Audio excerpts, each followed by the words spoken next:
ராகி முத்தை இது எப்படி செய்கிறதுன்னு பார்க்கலாம். இதுக்கு செய்ய தேவையான பொருட்கள்: ராகி அரைச்சது பவுடர் 1 கப், அதுக்கு தேவையான தண்ணி 2 கப், தேவையான அளவு உப்பு.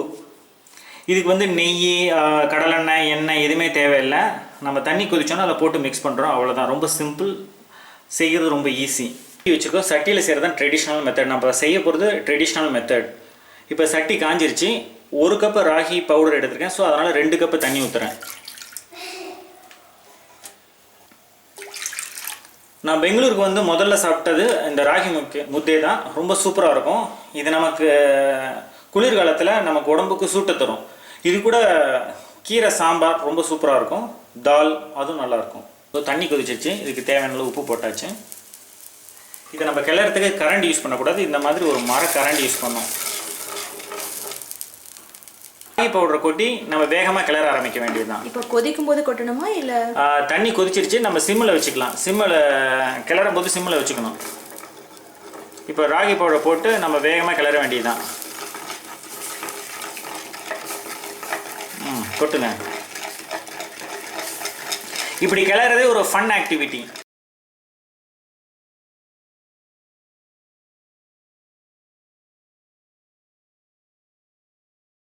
ஸோ இதை நீங்கள் வந்து கரெக்டாக ஒரு 5 நிமிஷம் கிளறணும்.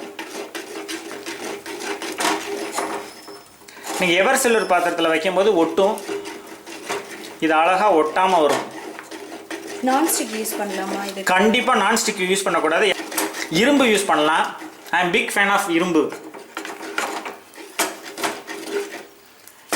இது நல்லா கெட்டி ஆனதுக்கப்புறம்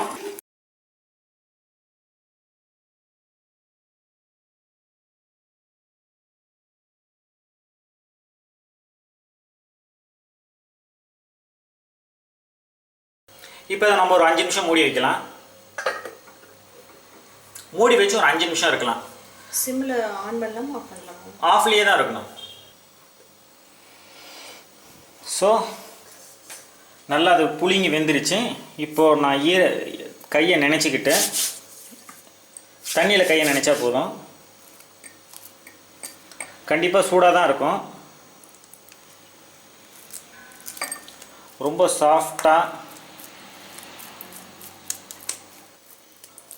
சாஃப்டாக இருக்கும். பாருங்கள், ரொம்ப சூடாக தான் இருக்குது. என்னுடைய தோல் மொத்தங்கிறதுனால எனக்கு கொஞ்சம் இதாக இருக்குது. நீங்கள் செய்யும்போது கொஞ்சம் பார்த்து செஞ்சுக்கோங்க.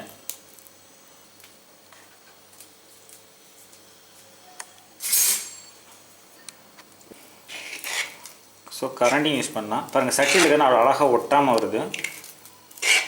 இது ரொம்ப ட்ரெடிஷ்னலான ஒரு மெத்தடில் நான் பண்ணியிருக்கேன்.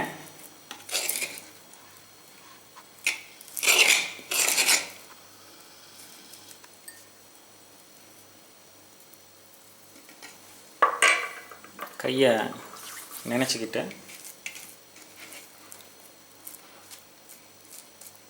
ஒட்டுச்சுன்னா மறுபடியும் லைட்டாக நினச்சிக்கிட்டு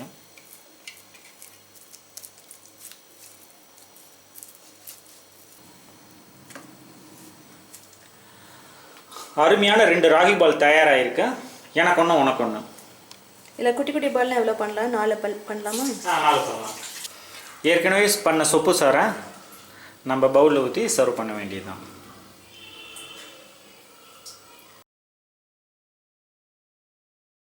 சொப்பு சாறு ராகி முத்தைக்கு வந்து பெஸ்ட்டு காம்பினேஷன். எப்படி பண்ணுறதுன்னு பார்க்கலாம். இதுக்கு என்னென்ன தேவைன்னா, பாலக்கீரை இல்லை அரைக்கீரை எது வேணாலும் எடுத்துக்கலாம். நான் வந்து வாஷ் பண்ணிவிட்டு கட் பண்ணி வச்சுருக்கேன். சின்ன வெங்காயம் ஒரு 10 வெங்காயம் எடுத்துக்கலாம். இதை வந்து நான் தோல் உரித்து அரிஞ்சு வச்சுருக்கேன்.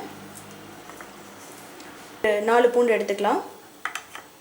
துவரம்பருப்பு நான் வந்து வேக வச்சு மஞ்சள் தூள் போட்டு வேக வச்சு எடுத்து வச்சுருக்கேன்.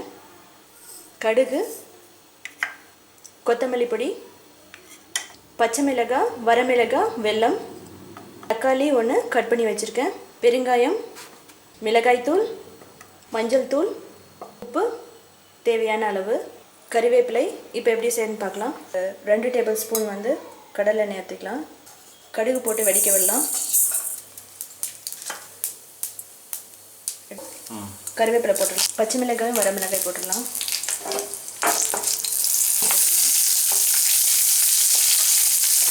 உப்பு போட்டு வதக்கிடலாம். பூண்டு வந்து போட்டுடலாம்.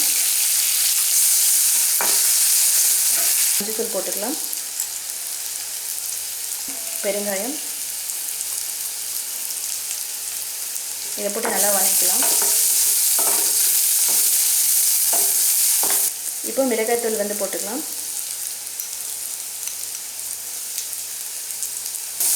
இதை போட்டு வதக்கலாம். தக்காளி போட்டு நல்லா சாஃப்டாக வதக்கி வதக்கலாம். கீரையை போட்டுக்கலாம்.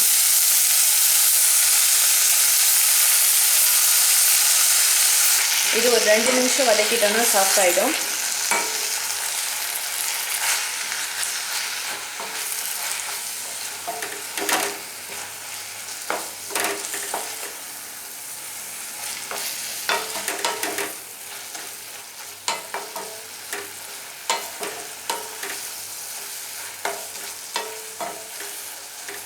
பருப்பு போட்டுடலாம், வேக வச்ச பருப்பு.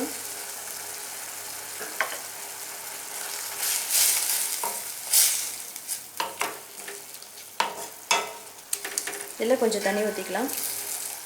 சொப்பு சாறுங்கிறது கொஞ்சம் தண்ணியாக தான் இருக்கும். இது வந்து கொதி வரணும். இதுக்கு வந்து ஒரு 5 நிமிஷத்தில் வந்து இது ரெடி ஆகிடும். இப்போ வந்து கொத்தமல்லி தூள் போட்டுக்கலாம்.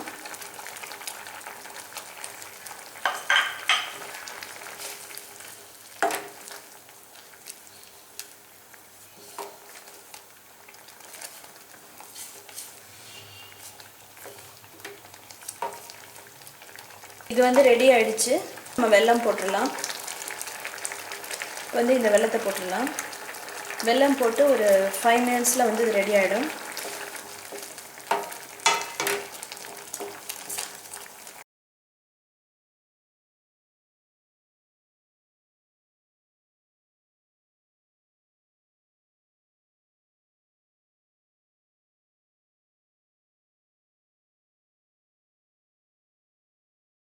உப்பு வந்து போட்டுக்கலாம் கடைசியாக.